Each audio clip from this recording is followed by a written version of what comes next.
Hello, so my name is Jacob Glazner, and this is my flight scenario presentation. So the topics that we're going to be going over is the trip, pilot, aircraft, environment, and external pressures.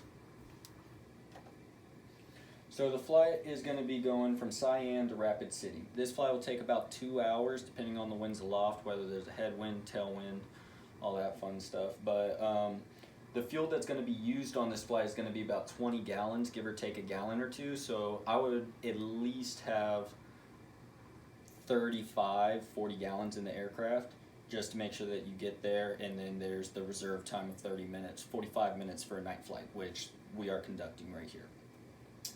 So Rapid City is a towered airport. And so you are going to have somebody to talk to in the airspace whenever you get over to the destined airport. There is one tower that's along the route off the west side, and it should be no factor. It's probably about 15 miles away from your intended route for the direct flight, so it should be no factor. So the pilot is an experienced pilot. He or she does have 380 total flight time and 125 cross-country time. The pilot does have the experience, but he has never been to Rapid City before. So it is going to be a new territory that he's never been to.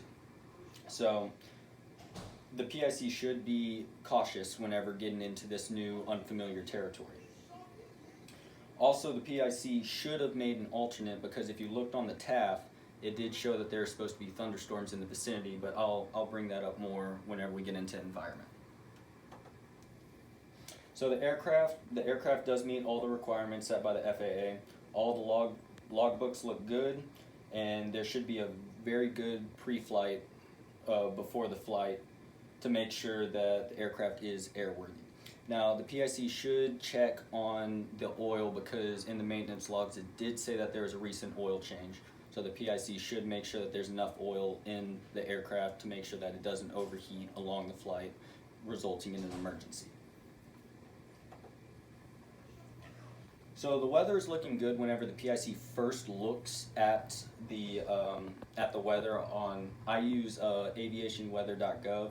It's a reliable source. That's what I use. And then for the pre-flight, or for the planning, I use ForeFlight, which I have an app on my iPad, which helps me figure out how long the distance is, how much fuel is going to be needed, and all that fun stuff.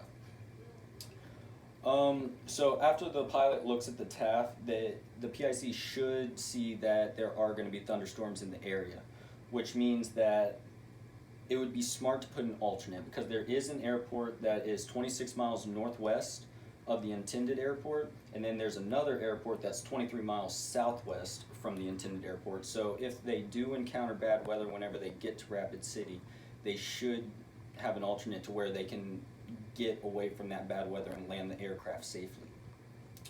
Now, once getting to Rapid City, on a 1 mile final, lightning strikes the runway and kills out all the lights except for the FBO and other side lights over by the FBO.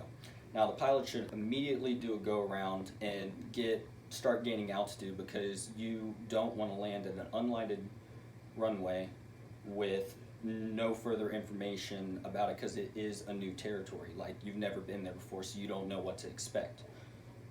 So the pilot, after this happens, should go to that alternate that they listed on their flight to make a safe landing, because they have no lights there and they have no clue when the lights are going to be back on so that they can land.